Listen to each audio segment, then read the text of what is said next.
नमस्ते दोस्तों, कहानी पसंद आए तो मेरे चैनल को लाइक सब्सक्राइब ज़रूर करना।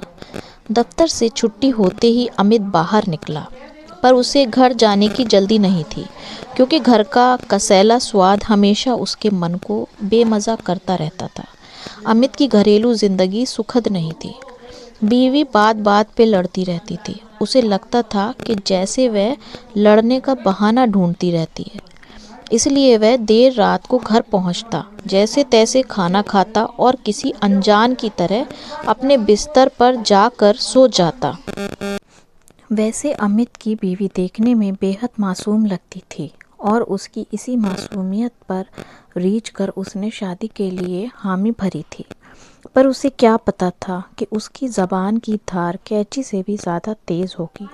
केवल ज़बान की बात होती तो वह जैसे तैसे निभा भी लेता, पर वह शक्की भी थी। उसकी इन्हीं दोनों आदतों से तंग होकर अमित अब ज़्यादा से ज़्यादा समय घर से दूर रहना चाहता था। सड़क पे चलते हुए अमित सोच रहा था, आज तो यहाँ कोई भी दोस्त नहीं मिला, यह शाम कैसे कटेगी। अकेले घूमने से तो अकेलापन और भी बढ़ जाता है। धीरे धीरे चलता हुआ अमित चौराहे के एक ओर बने बेंच पर बैठ गया और हाथ में पकड़े अखबार को उलट पुलट कर देखने लगा। तभी उसके कानों में आवाज़ आई, गजरा लोगे बाबूजी? केवल 10 रुपये का एक है। अमित ने बगैर देखे ही इनकार में सिर हिलाया, पर उसे लगा कि गजरे वाली हटी नहीं है। अमित ने मुंह फेर के देखा। एक लड़की हाथ में 8-10 गजरे लिए खड़ी थी और तरस भरे लहजे में गजरा खरीदने के लिए कह रही थी।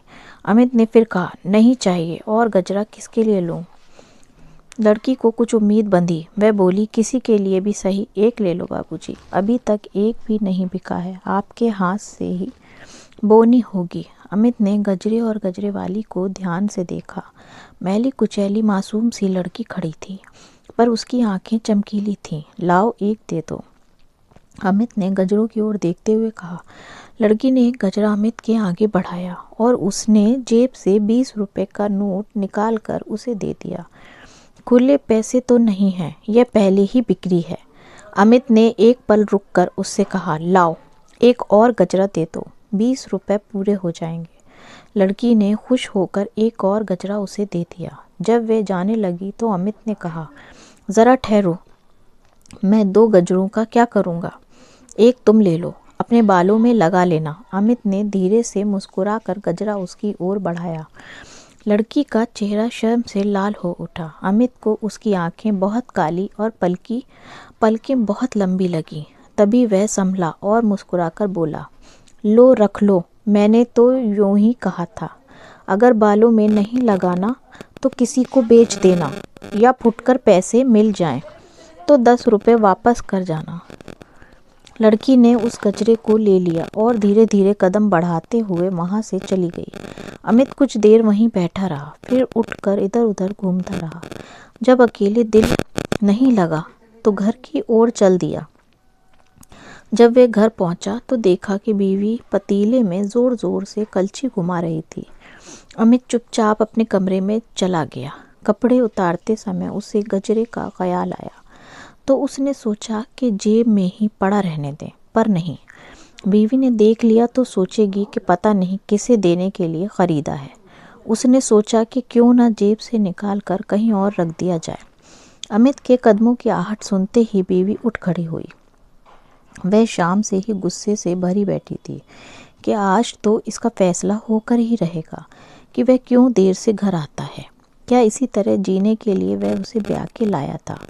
जब वे रसोई से बाहर आई तो अमित के हाथ में गजरा देखकर एक पल के लिए ठिठक कर खड़ी हो। हड़बड़ी में अमित गजरे वाला हाथ आगे बढ़ाकर बोला, ये गजरा यूं ही ले आया हूँ। बीवी ने आगे बढ़ के गजरा ले लिया, उसे सूंघा और फिर आईने के सामने खड़ी होकर अपने जूड़े पर बांधने लगी। अमित सब कुछ अचरज भरी नज़रों से देखता रहा। तभी बीवी ने कहा, खूब महकता है, सारा कमरा खुशबू से भर गया, ताज़ा कलियों का बना लगता है। हाँ, बिल्कुल ताज़ा कलियों का है, तभी तो सोचा कि लेता चलूं। कई दिनों के बाद उस दिन अमित ने गरम गरम भोजन और बीवी की ठंडी बातों का स्वाद चखा। दूसरे दिन वह शाम को छुट्टी होने पे दफ्तर से निकला तो उसके साथ एक दोस्त भी था। दफ्तर में काम करते समय अमित ने सोचा था कि आज सीधे घर चला जाएगा, पर दोस्त के मिलने पर घर जाने का सवाल ही पैदा नहीं होता था। दोनों दोस्तों ने पहले एक रेस्टोरेंट में चाय पी, फिर वे बाजार में घूमते रहे।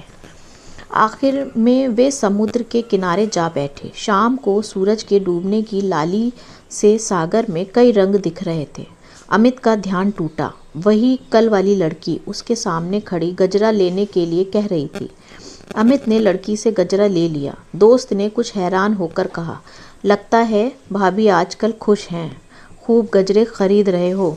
अमित मुस्कुराया, बस यूं ही खरीद लिया है, अब चलें, काफ़ी देर हो गई है। अमित घर पहुंचा तो उसकी बीवी जैसे उसके ही इंतज़ार में बैठी थी।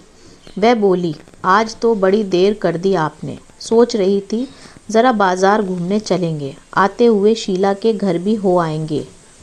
अमित ने बगैर कुछ बोले ही जेब से गजरा निकालकर उसकी ओर बढ़ाया। बीवी ने बड़े चाव से गजरा लिया और सूंघा, फिर आईने के सामने खड़ी होकर उसे जूड़े पे बांधने लगी। अमित ने कपड़े उतारे तो बीवी ने कपड़े लेकर सलीके से खूंटी पे टांग दिए।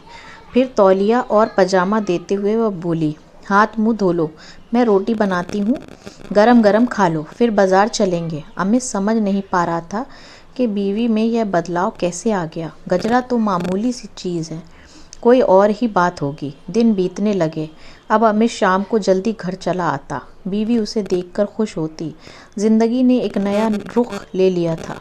अमित को लग रहा था कि बीवी में हर रोज़ बदलाव आ रहा है। उसे अपने में भी कुछ बदलाव होता महसूस हो रहा था। अमित दफ्तर से घर आते समय एक दिन भी बीवी के लिए गजरा लेना नहीं भूला था। अब तो यह उसकी आदत ही बन गई थी। वैसे तो गजरे वाली और भी लड़कियां वहाँ होती थीं, पर अमित हमेशा उसी लड़की से गजरा खरीदता जिसने उसे पहले दिन गजरा दिया था।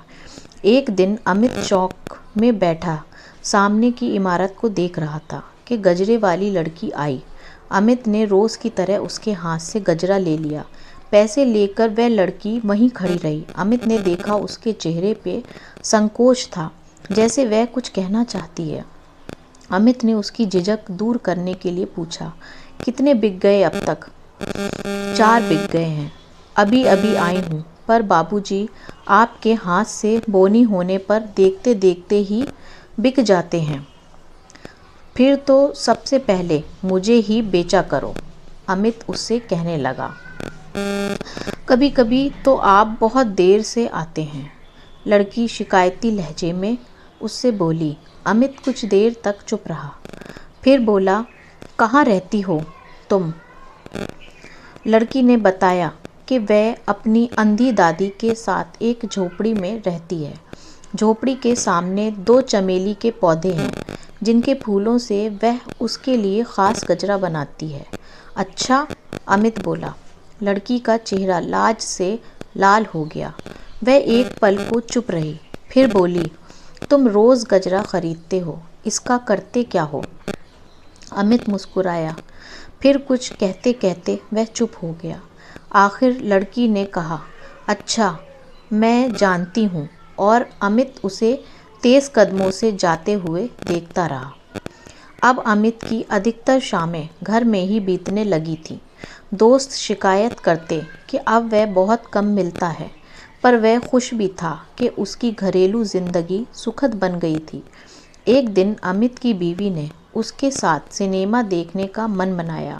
वह दोपहर को उसके दफ्तर पहुंची और दोनों सिनेमा देखने चल पड़े। सिनेमा से निकलने पर बीवी ने कहा, चलो आज सागर के किनारे चलते हैं। एक अरसा बीत गया इधर आए हुए। वहाँ घूमते हुए अमित को गजरे वाली लड़की दिखाई दी। वह उसकी तरफ ही आ रही थी। उसके हाथ में एक ही गजरा था, जो कलियों के बजाय फूलों का बना हुआ था। लड़की के पास आने पर अमित ने कहा, मैं हमेशा इसी लड़की से गजरा लिया करता हूँ, क्योंकि यह मेरे लिए ख़ास तौर पे मोटी मोटी कलियों का गजरा बना कर लाती है।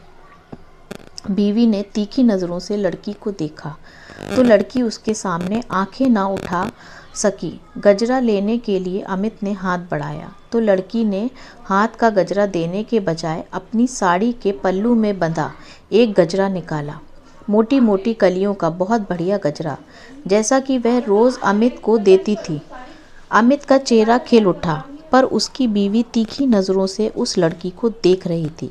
अचानक अमित का ध्यान बीवी की ओर गया तो चौंका। उसने फौरन लड़की के हाथ से गजरा ले लिया और जेब से पैसे निकालकर उसकी ओर बढ़ाए, पर लड़की ने पैसे ना लेते हुए उदास लहजे में कहा, पिछली बार के बकाया पैसे मुझे आपको देने थे, हिसाब पूरा हो गया। इतना कहकर वह एक तरफ को चली गई। अमित की बीवी ने वहीं खड़े खड़े जूड़े पर गजरा बांधा और अमित को दिखाते हुए पूछा, देखो तो ठीक तरह से बंधा है या नहीं। हाँ, अमित ने पत्नी की ओर देखते हुए कहा, आज के जूड़े में तो तुम बहुत खूबसूरत लग रही हो। खूबसूरत चीज़ हर जगह ही खूबसूरत लगती है, पत्नी ने शौकी से कहा और मुस्कुराई, पर अमित के होठों पर मुस्कुराहट न थी। कहानी आपको कैसी लगी मुझे कमेंट करके ज़रूर बताना और चैनल को लाइक सब्सक्राइब ज़रूर